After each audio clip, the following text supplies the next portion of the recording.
System ने उड़ाया गरीबी का मजाक। एक भाई ने कब्र से निकाला बहन का शव, कंधे पर रख ले गया बैंक। मैनेजर से कहा, लो देख लो मर गई है, अब दे दो 19,000। नमस्कार, स्वागत है आपका के न्यूज में। मैं हूं आपके साथ मदन लाल पंडितावाली। क्या आपने कभी सोचा है कि गरीबी और मजबूरी की इंतहा क्या हो सकती है? ओसा के कंजुआवर जिले से एक ऐसी तस्वीर सामने आई है जिसे देखकर आपकी रूह कांप जाएगी। एक भाई अपने बहन के कंकाल को कंधे पर लादकर बैंक पहुंच गया। जी हां, आपने सही सुना, कंकाल। यह कोई फिल्मी कहानी नहीं बल्कि हमारे सिस्टम की वो कड़वी सच्चाई है जिसने मानवता को शर्मसार कर दिया है।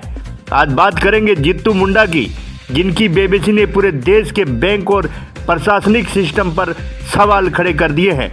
मामला पटना ब्लॉक के मलीपासी स्थित ओडसा ग्रामीण बैंक का है। डियानाली गांव के रहने वाले जित्तू मुंडा की बहन कालरा मुंडा की 2 महीने पहले मौत हो चुकी थी।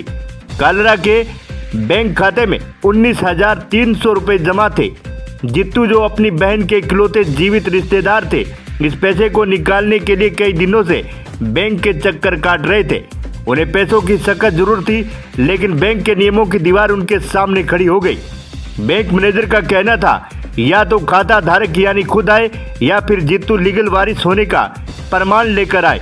अब आप सोचिए, एक गरीब ग्रामीण जिसने अपनी बहन को खो दिया है, वह इन कानूनी पेचीदगियों को कैसे समझता? कालरा मुंडा के पति और उनकी इकलौती संतान की पहले ही मौत हो चुकी थी। जित्तू ही उनका सहारा था, लेकिन बैंक के लिए जित्तू सिर्फ एक चेहरा थे जिनके पास कागज नहीं था। हारकर बेबसी और गुस्से के बीच जित्तू ने वो किया जिसकी कल्पना कोई नहीं कर सकता था।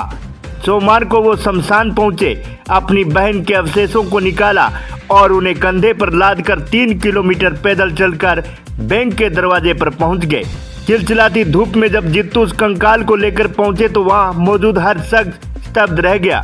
यह दृश्य चीख चीख कर कह रहा था कि सिस्टम की संवेदनहीनता ने एक इंसान को किस हद तक मजबूर कर दिया है।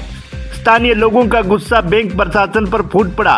सवाल यह है कि क्या 19,300 की रकम एक इंसान के आत्मसम्मान और मृतक की गरिमा से बड़ी थी? क्या मैनेजर मानवीय आधार पर कोई और रास्ता निकाल सकते थे? पुलिस मौके पर पहुंची, स्थिति को संभाला। अब जांच जारी है, लेकिन जांच में क्या बदले? क्या वो घाव भर पाएंगे जो जित्तू मुंडा के दिल पर लगे हैं? यह घटना सिर्फ केओंझार की नहीं, यह हर उस शख्स की, उस दफ्तर की कहानी है जहां फाइलों का वजन इंसान की तकलीफ से ज्यादा होता है। डिजिटल इंडिया और प्रगति के दाव के बीच क्या हमारे पास गरीबों के लिए कोई संवेदनशील नियम नहीं है? आप इस घटना के बारे में क्या सोचते हैं? क्या बैंक की सख्ती सही थी या सीधे तौर पर प्रशासनिक क्रूरता है? यह कमेंट में अपनी राय जरूर दें। इसी तरह के तमाम वीडियो को देखने के लिए बने रहिए कालीबंगा न्यूज नेटवर्क के साथ। धन्यवाद।